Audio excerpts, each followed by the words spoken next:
నేను చెప్తున్నాను ఈరోజు, నేనే గనక యేసుక్రీస్తుని నమ్ముకొని ఉండకపోతే నా చేతుల్లో మీలాంటి వారు ఎంతో మంది బలైపోవలసి ఉండే.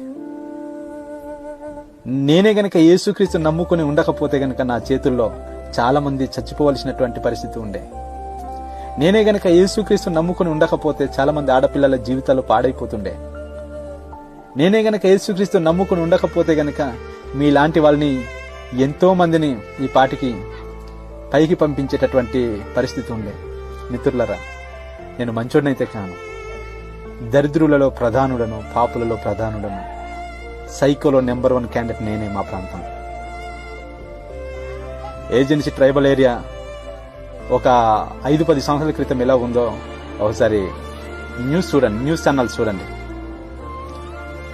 అసలు ఏం జరుగుతుండేదో కూడా మీకు తెలుసు. ఇలాంటి పరిస్థితి ఉంది.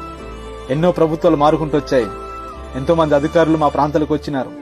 ఎంతో మంది రాజకీయ నాయకులు మా ప్రాంతాలకు వచ్చినారు. మా ప్రాంతాలు మార్చబడలేదు, మా కుటుంబాలు మార్చబడలేదు, మా మనసులో శాంతి సమాధానాన్ని ఎవరూ నింపలేదు.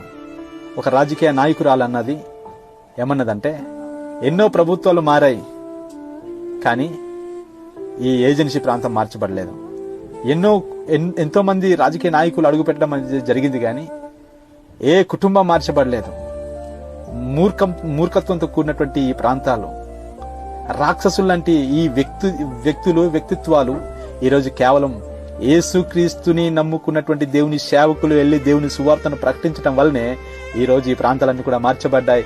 ఈరోజు మమ్మల్ని ప్రేమగా పలకరిస్తున్నారు. మేము వెళ్ళినప్పుడు చక్కగా మమ్మల్ని అభిమానిస్తూ మాట్లాడుతున్నారు, ప్రేమగా మాట్లాడుతున్నారు, చక్కగా చల్లని మంచినీళ్ళనే ఇచ్చి మాట్లాడుతున్నారు. కానీ ఒకప్పుడు వాళ్ళ ముందు నిలబడి మాట్లాడడానికి కూడా మాకు ధైర్యం సరిపోయేది కాదు అని చెప్పి దేవుని సేవకులకు అభినందిస్తున్నారు ఈ ప్రాంతంలో ఉన్నటువంటి రాజకీయవేత్తలందుకు అందరూ కూడా. మీరు అంటున్నారు ఏజెన్సీ ప్రాంతం అంతా కూడా పాడి చేస్తున్నారు, ఇదంతా మతం మార్పిడి చేస్తున్నారు అని చెప్పేసి మీరు అంటున్నారు. కానీ వాస్తవానికి మేము మతం మార్పిడి చేయట్లేదండి. మనసు మార్చుకోమని చెప్తున్నా. మనసు మార్చుకుంటేనే తప్ప మతం మార్చే ప్రయోజనం అనేది లేదు. యేసుక్రీస్తు సత్య దేవుడు, ఆయన నిజమైనటువంటి దేవుడు, ఆయన ఎప్పటికీ సజీవుడు, ఆయన సజీవులకు దేవుడు, ఆయన మోక్ష మార్గానికి తీసుకెళ్లేటటువంటి దేవుడు. ఈరోజు నువ్వు నమ్మినా నమ్మకపోయినా, నువ్వు ఎన్ని విధాలుగా కామెంట్లు పెట్టినా, ఎన్ని విధాలుగా మమ్మల్ని ఇబ్బంది పెట్టి, మమ్మల్ని కృంగదీసి, మమ్మల్ని వెనకకి లాగేలని ప్రయత్నం నువ్వు చేసినా సరే కానీ యేసుక్రీస్తు నిజమైనటువంటి దేవుడు గనుక యేసుక్రీస్తు నిజమైన దేవుడనే మేము ప్రకటిస్తాం.